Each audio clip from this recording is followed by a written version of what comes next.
Assalamualaikum warahmatullahi wabarakatuh. Perkenalkan, nama saya Nurmulia Maulida dengan NIM 19291420031 dari kelas Tekom C 2019. Saya di sini akan mempresentasikan tentang materi manajemen memori dari mata kuliah Sistem Operasi. Adapun latar belakang dari manajemen memori yaitu memori adalah pusat dari operasi pada sistem komputer modern. Memori adalah array besar dari word atau byte yang disebut alamat.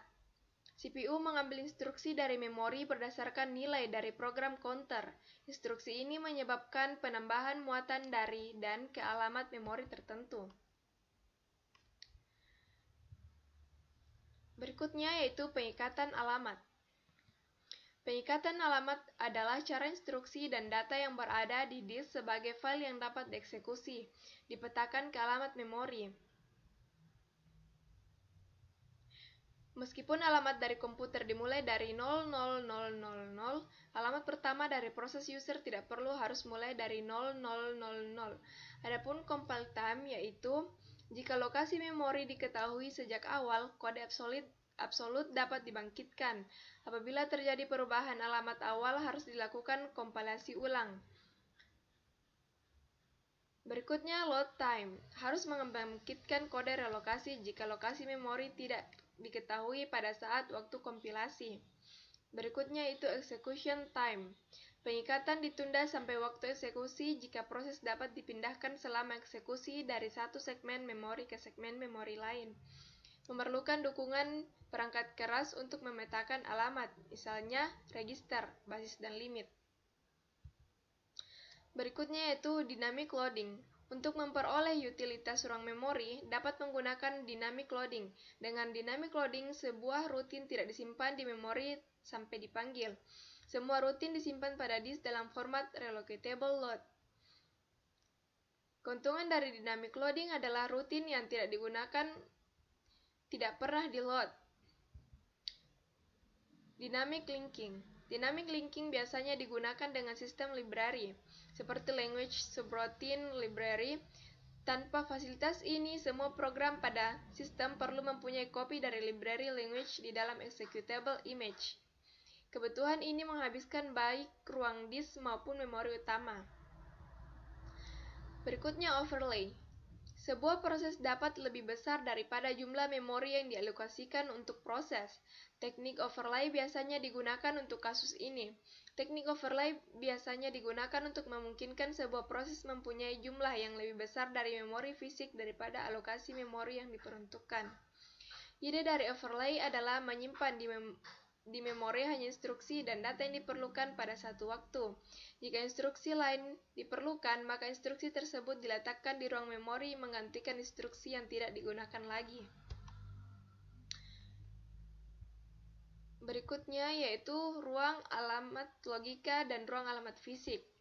Alamat yang dibangkitkan oleh CPU disebut alamat logika, di mana alamat terlihat sebagai unit memori yang disebut alamat fisik. Tujuan utama manajemen memori adalah konsep meletakkan ruang alamat logika ke ruang alamat fisik.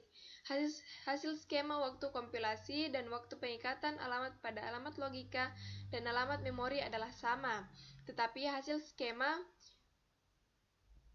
waktu kompilasi dan waktu pengikatan alamat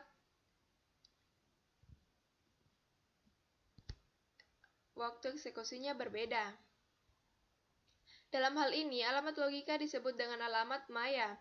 Himpunan dari semua alamat logika yang dibangkitkan oleh program disebut dengan ruang alamat logika. Himpunan dari semua alamat fisik yang berhubungan dengan alamat logika disebut dengan ruang alamat fisik. Berikutnya itu swapping.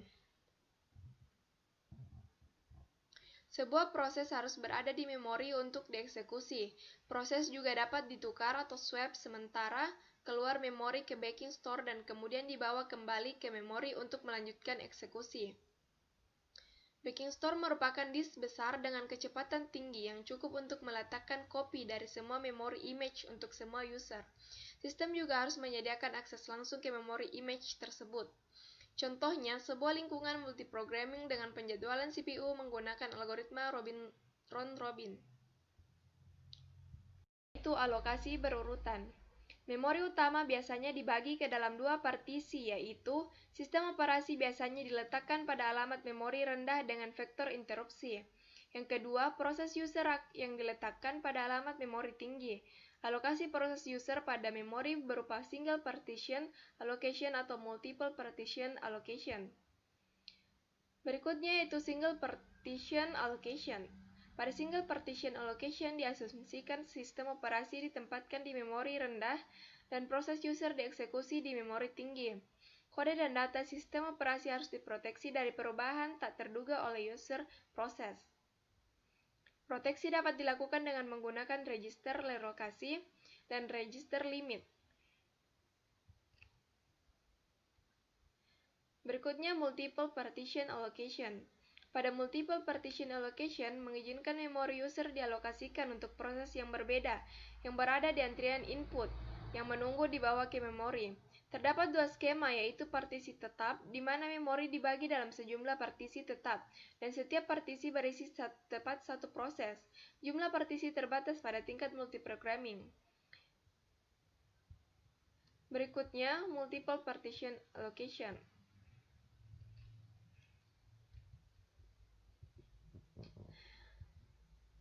Dapat dilihat pada gambar contohnya.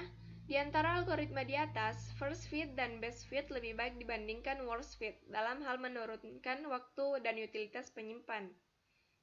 Tetap first fit dan best fit lebih baik dalam hal utilitas penyimpanan, tetapi first fit lebih cepat. Berikutnya yaitu fragmentasi. Fragmentasi eksternal terjadi pada situasi di mana terdapat cukup ruang memori total untuk memenuhi permintaan, tetapi tidak dapat langsung dialokasikan karena tidak berurutan. Fragmentasi eksternal dilakukan pada algoritma alokasi dinamis, terutama strategi first fit dan best fit. Fragmentasi internal terjadi pada situasi di mana memori yang dialokasikan lebih besar daripada memori yang diminta, tetapi untuk satu partisi tertentu hanya berukuran kecil sehingga tidak dapat digunakan. Berikutnya itu paging. Paging merupakan kemungkinan solusi untuk permasalahan fragmentasi eksternal di mana ruang alamat logika tidak berurutan, mengizinkan sebuah proses dialokasikan pada memori fisik yang terakhir tersedia. Memori fisik dibagi ke dalam blok-blok ukuran tetap yang disebut frame. Memori logika juga dibagi ke dalam blok-blok dengan ukuran yang sama yang disebut page. Semua daftar frame yang bebas disimpan. Untuk menjalankan program dengan ukuran n-page, perlu menemukan n-frame bebas dan meletakkan program pada frame tersebut. Setiap alamat dibangkitkan oleh CPU dan dengan membagi ke dalam dua bagian, yaitu page number dan page table.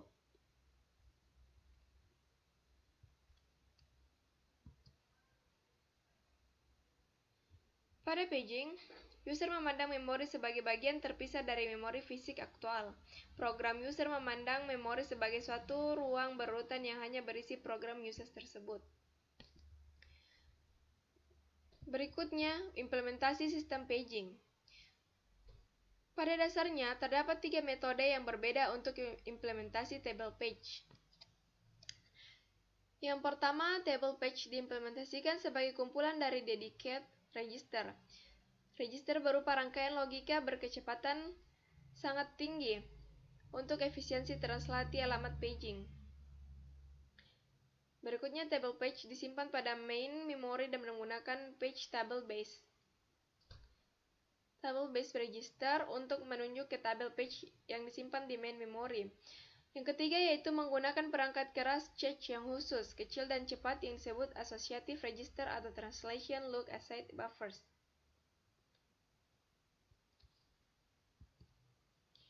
Berikutnya yaitu proteksi. Pada model page, proteksi merupakan memori menggunakan bit proteksi yang diasosiasikan untuk setiap frame.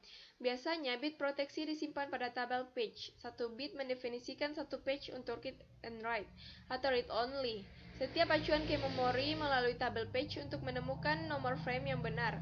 Level proteksi yang lebih baik dapat dicapai dengan menambah jumlah bit yang digunakan. Berikutnya itu multi-level paging. Multi-level paging. Model multi-level paging digunakan pada sistem yang mempunyai ruang alamat logika yang sangat besar, yaitu antara 2 sampai dengan 232 sampai dengan 264. Pada sistem ini, tabel page akan menjadi sangat besar. Misalnya, untuk sistem dengan ruang alamat logika 32 bit dan ukuran page 4000 byte. Shared page. Pada skema paging dimungkinkan untuk sharing kode umum seperti pada gambar. Bentuk ini penting terutama pada lingkungan time sharing. Satu kopi kode read-only dibagi ke beberapa proses, misalnya editor teks, compiler, dan sistem window. Kode yang dibagi harus berada pada lokasi ruang alamat logika yang sama untuk semua proses. Berikutnya yaitu segmentasi. Kerugian utama dari paging adalah terdapat perbedaan antara pandangan user mengenai memori dan memori fisik aktual. Konsep dasar segmentasi yaitu user atau programmer tidak memiliki rekahan jumlah rutin program yang dipetakan ke main memori sebagai array linear dalam byte, tetapi memori dilihat sebagai kumpulan segmen dengan ukuran berbeda-beda. Tidak perlu berurutan di antara segmen tersebut.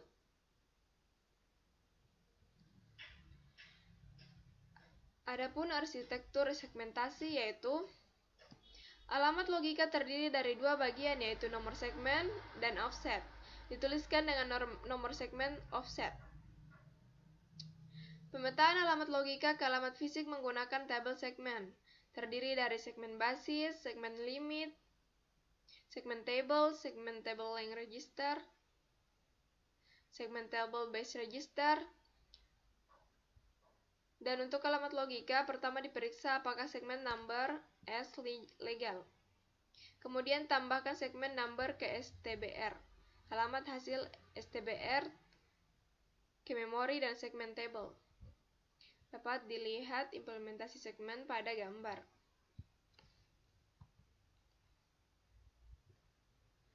Proteksi dan sharing.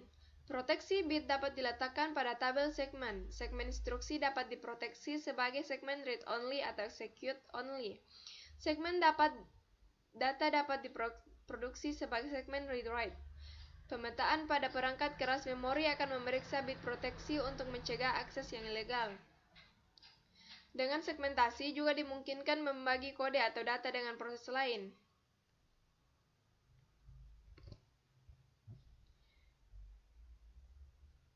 Berikutnya, segmentasi dengan paging. Pada skema ini, skema paging dan segmentasi dikombinasikan. Kombinasi diinstruksikan menggunakan dua arsitektur berbeda, yaitu Multics dan Intel 386. Multics. Pada sistem Multics, alamat logika dibentuk dari nomor segmen 18 bit dan offset 16 bit. Dengan ukuran segmen 64K word, setiap segmen terdiri dari 36 bit. Rata-rata ukuran segmen dapat lebih besar dan fragmentasi eksternal menjadi permasalahan karena membutuhkan banyak ruang memori. Intel 30368. IBM OS 2 versi 32 bit adalah sistem operasi yang menggunakan arsitektur. Intel menggunakan segmentasi dengan paging untuk manajemen memori. Maksimum jumlah segmen per proses adalah 16K.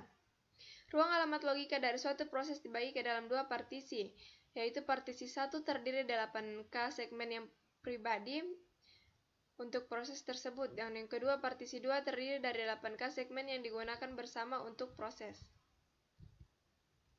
Nah, itulah presentasi saya tentang materi manajemen memori. Kurang dan lebihnya mohon dimaafkan. Saya tutup dengan ucapan Assalamualaikum warahmatullahi wabarakatuh.